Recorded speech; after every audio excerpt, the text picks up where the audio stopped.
Good afternoon. Welcome to the weekly livestock market update. I'm Brownfield anchor reporter Megan Grebner with us as always to talk all things markets. University of Missouri's Scott Brown. Good afternoon, Scott.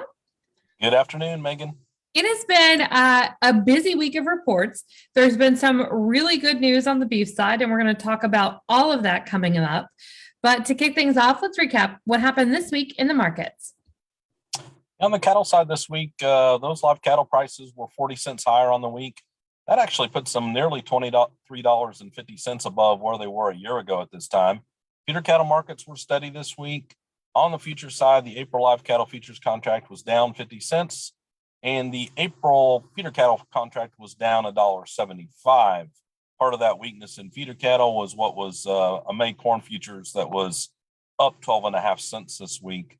On the box beef price, it was up $3.57 this week. That was really strength in ribs and briskets that were driving most of that increase for the week. On the hog side, cash barrel and gilt prices were up 40 cents this week. Hog futures were up strong this week. The April lean hog futures contract closed up $8 this week.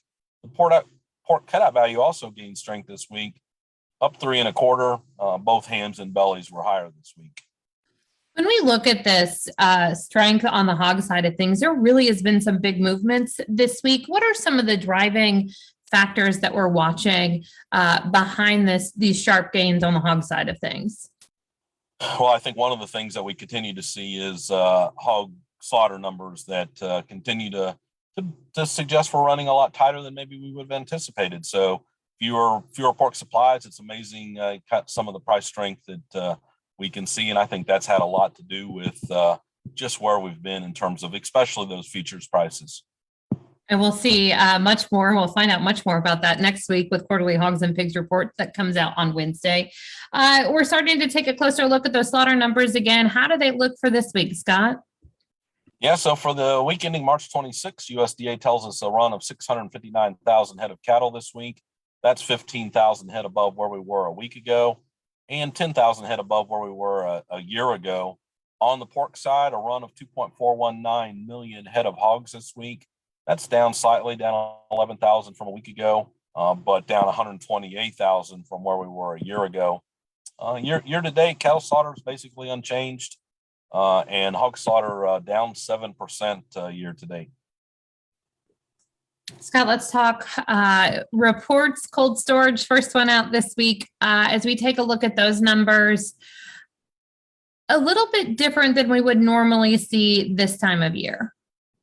Yeah. So when we look at what's happening on that cold storage report that we got out, we are seeing what was an increase in meat inventories of nearly 6% relative to where we were last month. We seasonally see an increase in supplies this month, but maybe a little less of an increase than the 6% we got out of this report. When you start to look at a few of the pieces of that cold storage report, total beef at the end of February was 3.9% above a year ago, while total pork in freezers was actually down 0.6%. And when you look at those individual pieces of pork, that's bellies that were up 33.5%, nearly offsetting what was a 8.5% reduction in hams in cold storage. Before we got started, I got a little excited when you and I were going over these numbers, thinking that maybe my bacon prices would go down. The boys are huge bacon fans, and that's like their favorite thing, but it's a little pricey at the grocery store.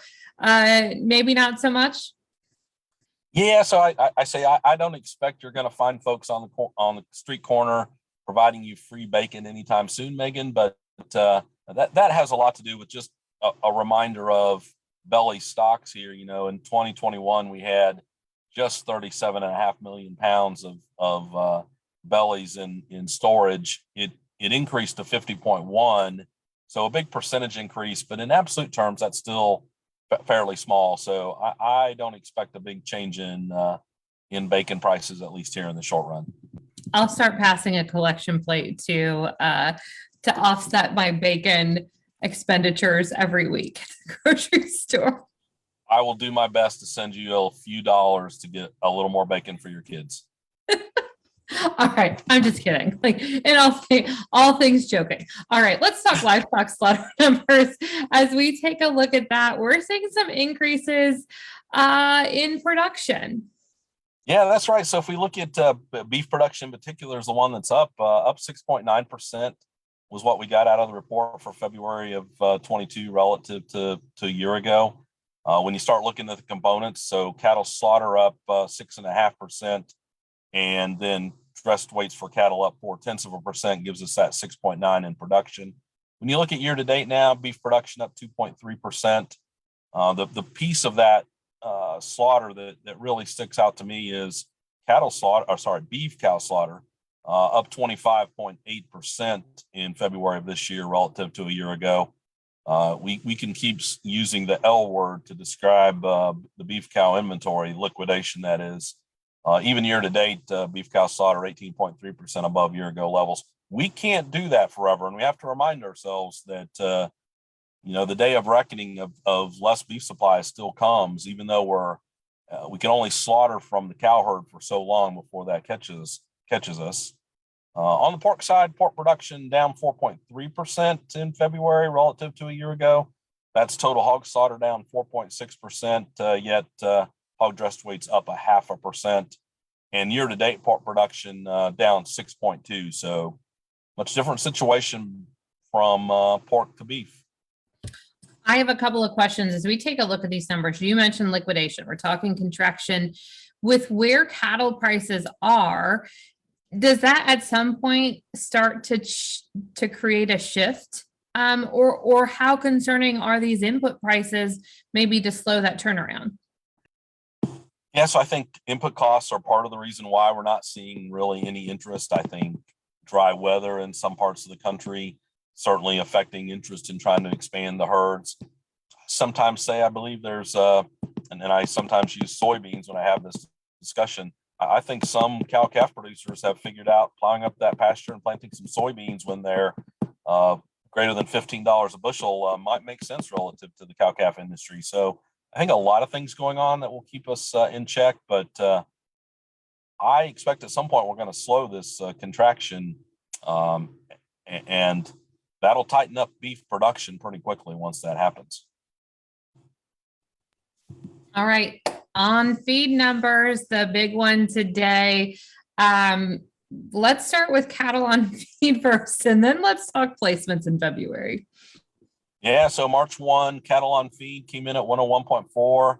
That was pretty close to pre-report estimates, but that is the highest March 1 inventory since we started collecting that data back in 1996. So it tells you we still have a lot of cattle sitting there in feed yards. On the placement side, USDA told us a 109.3 in terms of placed in February. That's towards the upper end of the pre-report estimates and 3 full percentage points above the midpoint range of pre-report. So a lot of cattle placed in February. I think this just continues to show us that there aren't many options to keep those calves in some of the dry weather regions of the country. And they're moving quicker than normal. Again, it to me keeps saying we're pulling these calves forward. We can't do that forever without starting to talk about lower placements at some point, but certainly more placements than we would have thought, especially from a pre-report standpoint. So when we talk about that, I think one of the interesting figures is the weights of them. A significant portion weighed less than 800 pounds. And while that may not mean something to everybody, Scott, when we talk about that, what does that mean for, I think, deferred futures contracts and in numbers down the road?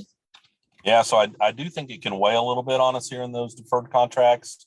I'll just say it this way: those cattle weighing greater than 1,000 pounds, the change from this year to last was unchanged. So we're not adding a lot more placements of heavyweight cattle. So those weighing less than 800 pounds, the growth there was about 61%. It just tells me that we get 4, 5, 6 months down the road, and we're going to have a little more slaughter than many of us would have thought pre-report here. So again, we're putting those lighter calves in the feed yard, just not having many other good options, I will say, given weather in many parts of the country. All right, that's it for reports this week. But really, one of the biggest news stories to come out of this week, the USTR announced that they have adjusted the safeguard threshold for U.S. beef being exported into Japan. We know Japan is a huge customer of U.S. beef. We saw these the higher tariffs or the safeguard triggered a year ago, and we saw 10 to 13% higher tariffs on U.S. beef going into the country. What does this mean long term for U.S. beef heading in to Japan, and also those customers, those good customers of U.S. beef? Yeah, so I think this is nothing but positive. When you look at what we got in terms of the changes to the safeguard provision as we worked with Japan and in those changes, it's really now 3 conditions that have to be triggered for us to hit the safeguard mechanism, and the likelihood of that happening is so much less than what we've seen historically. And really for us, this has been a period of time of what would have been February, March, April, the latter stages of the Japanese fiscal year, where we were actually seeing the safeguard triggered. That likely doesn't happen. And when we were triggering, you're right, it was 10 to 15% higher tariffs than our competition many times. And when I look at Australia, who has been rebuilding some from the drought situation, it just reminds me that it puts us on a more level playing field. And if Australia has more available beef supplies here in the next couple of years, we need to be better competitors, and not triggering safeguards certainly helps that. I'm going to say it, and I'm going to say I said what I said. U.S. beef will win every single time when it comes to high quality and taste. So you say, and I go, yes, I echo that so strongly. I often give cattle producers so much credit for figuring out what consumers wanted. We could go back, Megan, into the 90s and talk about a period of time where beef demand wasn't very good. And I think we got the message of what consumers wanted, and we're really hitting that target very well.